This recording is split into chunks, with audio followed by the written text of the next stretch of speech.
Good morning and happy Valentine's Day to all of you. Stephen A. Smith, Max Kellerman, I'm Molly Karam. And can I just let the gentlemen out there know, we do care. We might say we don't want anything.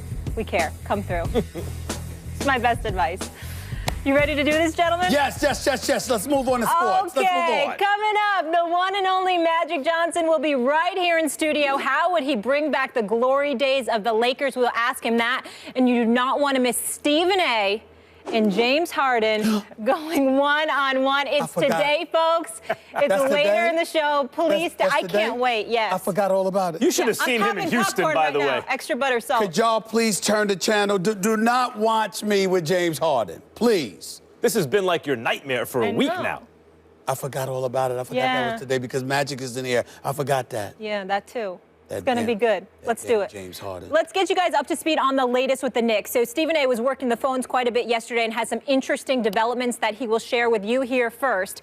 Charles Oakley remains banned indefinitely from Madison Square Garden.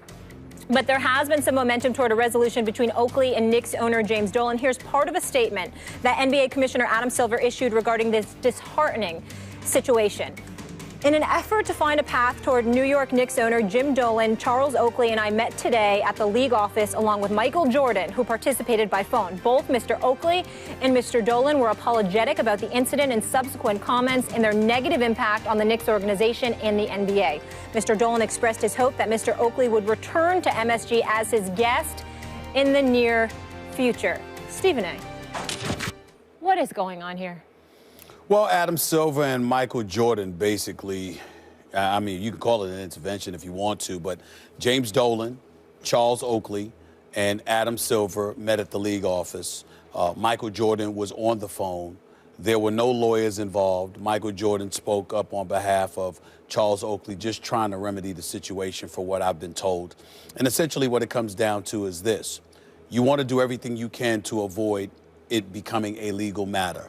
Oakley had intimated that he wanted to have a press conference, that he was entertaining legal action because of the things that were said about him, which he obviously feels, and adamantly so, is false.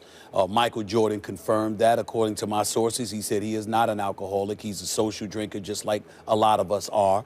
And so he made that clear to James Dolan. At the same time, James Dolan had some credence with his argument because they do have a video that we haven't seen, a video that is a little bit more incriminating than what Oakley would have led us to believe. This video is about Oakley's behavior leading up to security getting him? Correct. And so as a result, if it were to turn into a legal matter, it may not be as cut and dry as Oakley would have us believe.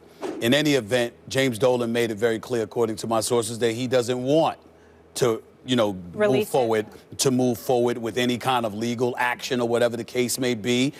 Security, who Oakley was seen putting his hands on in the videos that we've all seen, James Dolan is willing to make sure that gets squashed as well. And his whole thing is that, listen, I don't know Charles Oakley. They've never even met. They never had a conversation ever before yesterday. And so Dolan's whole thing is that I'm the owner of the New York Knicks, and the only time I hear anything about you or from you is when you're going off about me in the papers and in the press. Oakley wants to be a part of the Knicks family. He would like to be a part of that inner circle that Dolan ultimately takes care of. And Dolan's mindset is that that's something that could potentially be worked out, but, you can't turn around and do that and then turn around and you're in the papers insulting me. And so as a result, no definitive resolution was reached, but Michael Jordan, in concert with Commissioner Adam Silver, were all about moving forward. Dolan is about moving forward. Charles Oakley, who I spoke to last night, was not about that completely. His whole thing is that he needed a few days to process it because he's still stung by the fact that he was called an alcoholic, which he adamantly and emphatically swears is not true. He's sensitive to the fact that family members, including his mother, were highly upset with what Dolan had to say. And his whole thing is, it's one thing for us to do things in private. It's another thing entirely to do it publicly. Not to mention the fact that when you've got Sprewell and Larry Johnson and about 11 to 12 other dudes that all show up at the Garden conveniently this past Sunday, you're trying to give the impression that you don't have a problem with anybody. And Oakley's mentality is, well, then why do you have a problem with me? Why am I going through this nonsense? And so that's where they are right now. But they are moving forward. They're not trying to move back. It's just that Oakley has not been as forward-thinking in this process as they would like him. Real quick, Stephen A. and Max, before we want you to weigh in. This potentially incriminating video, so this will not see the light of day unless legal matters are pursued. Well, I don't know if it's extreme per se, but the video itself does give credence to the argument that Dolan and them was making that Oakley didn't come in there like a quiet mouse, you know, and did absolutely nothing before it happens. No, it will not be made public to my knowledge. James Dolan would have us believe that he was trying to essentially stage an intervention for Charles Oakley, who he publicly questioned, as I don't think any owner of a business should do about a former beloved employee, publicly questioned his mental health and substance issue existence, or questioned the existence of a substance issue. That apparently it doesn't exist. So he acted as though he'd have us all believe that he was staging an intervention for Charles Oakley. What's actually happened here, according to your reporting, Stephen A., here on First Take, is that the NBA has staged an intervention for James Dolan. That's really, like, whatever Dolan's saying, he said, she said, the whole thing, the existence of a video, Dolan doesn't want it to go to court, he wants to move forward and everything, etc. Let's look at the big picture, what's actually happening. Hey, I'm basically staging an intervention for this guy. The league steps in and says, no, we're staging an intervention for you. This is a bad look for the league. It's a terrible look for the New York Knicks. That's a great point. Is it a good look for Charles Oakley? No. He's scrapping with security. There are 5 or 6 guys around him. All that kind of, he gets arrested afterwards. None of that stuff looks good for Oakley. But it looks so much worse for the team and therefore the league that people everywhere, Dan Le Batard was on SportsCenter right before us this morning. I'm with Oakley. I mean, the overwhelming sentiment around basketball and around the sports world is Oakley got done wrong by an organization and an owner, especially that's power crazy and out of control. True. But here's where Oakley has to be careful. Dolan did throw out an olive branch. Dolan is open to Oakley coming back to Madison Square Garden. Dolan is open to ingratiating himself with Oakley a bit further so Oakley can feel the way that he wants to feel.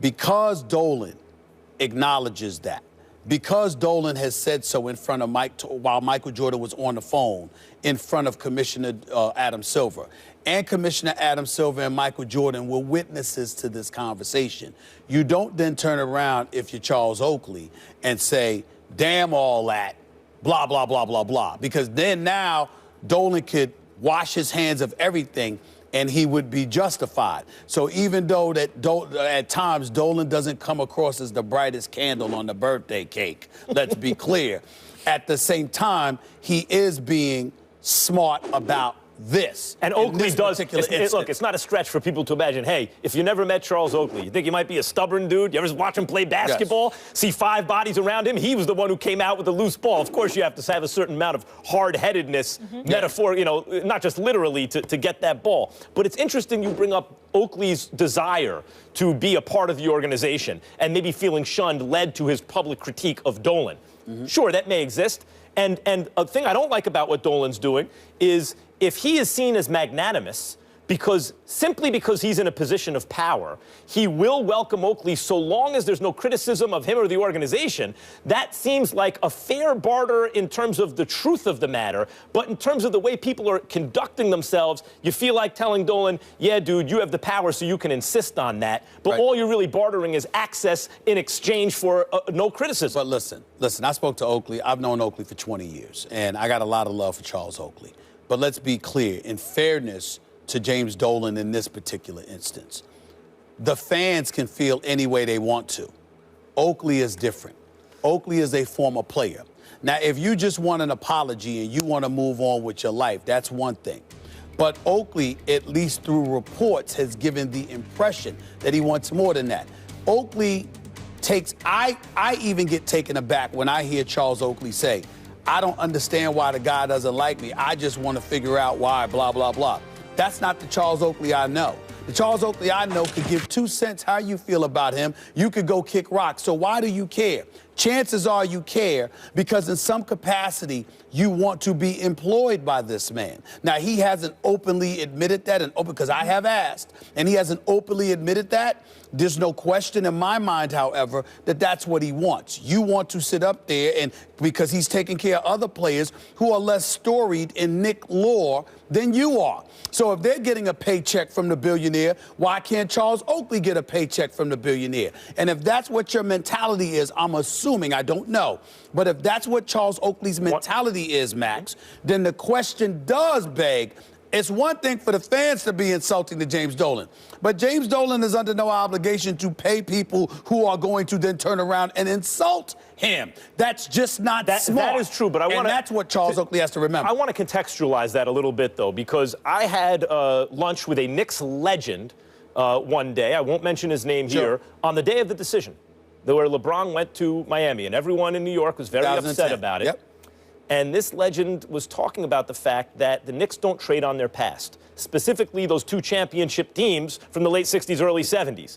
And my point was, look, Bill Bradley ran for president. Everyone went on to do these big, great things. Maybe the Knicks feel everyone's too busy or intimidated. Who knows? And they said, no, we've all let them know. We want to come back. Trade on your history. Make us a part of this thing. And at the time, the Knicks simply didn't seem interested. So that's the kind of the broader context of this organization, which has not done a very good job, although Dolan personally has done well by certain players in terms of employment and loyalty to those players. But the overall kind of overarching story of the Knicks as it relates to their past is they don't seem to embrace it very much. They don't seem to embrace it too much, but then in fairness to the New York Knicks, how many organizations employ as many former players as the New York Knicks do?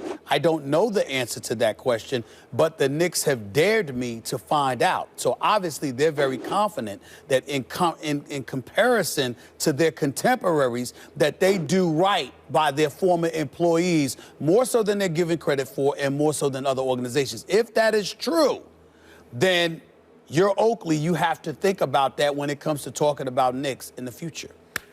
So let's pretend Oakley and Dolan resolve their issues. They put this behind them in the rearview mirror and there's a resolution. Where